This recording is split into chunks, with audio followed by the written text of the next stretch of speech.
Hi mga kakusina, ako si Inday Lisa at today gagawa tayo ng simple pero super sarap na pipino salad. Perfecto pag gusto mo ng something light, fresh at may konting anghang. Tara simulan na natin. Una, syempre babalatan natin ang pipino. And then, ang gagawin natin dito is pupukpukin natin siya para lumabas ang katas ng pipino. And then hiwa-hiwain na natin pahaba or bite size, depende sa trip mo. Yan.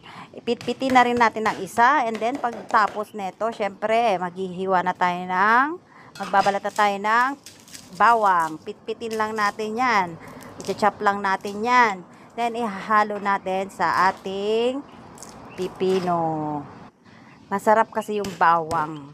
Yung lasa ng bawang sa mga salad-salad na ganyan. As in. Try nyo din.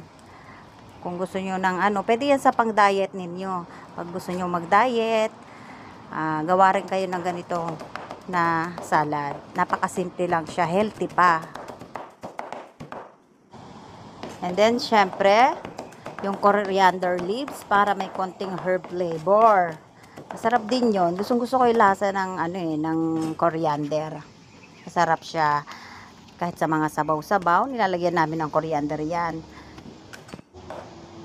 Yan, pag nahiwa na, ilahalo lang din natin yan sa pipino. And then, at ang pampalasa niya, lalagyan lang natin ng konting asin, konting bitchin, kung gusto mo ng umami kick. Tapos, drizzle ng sesame oil para sa nutty aroma, konting chili oil para may anghang at kulay. Yan. And then, i-mix lang natin all together. Haluin lang natin yan na maigi. O di ayan, may pipino salad ka na. Crispy, spicy at mabango. Perfect sa mainit na araw or side dish sa kahit anong ulam. Lagyan na natin siya sa plate para ready na natin siyang i-serve.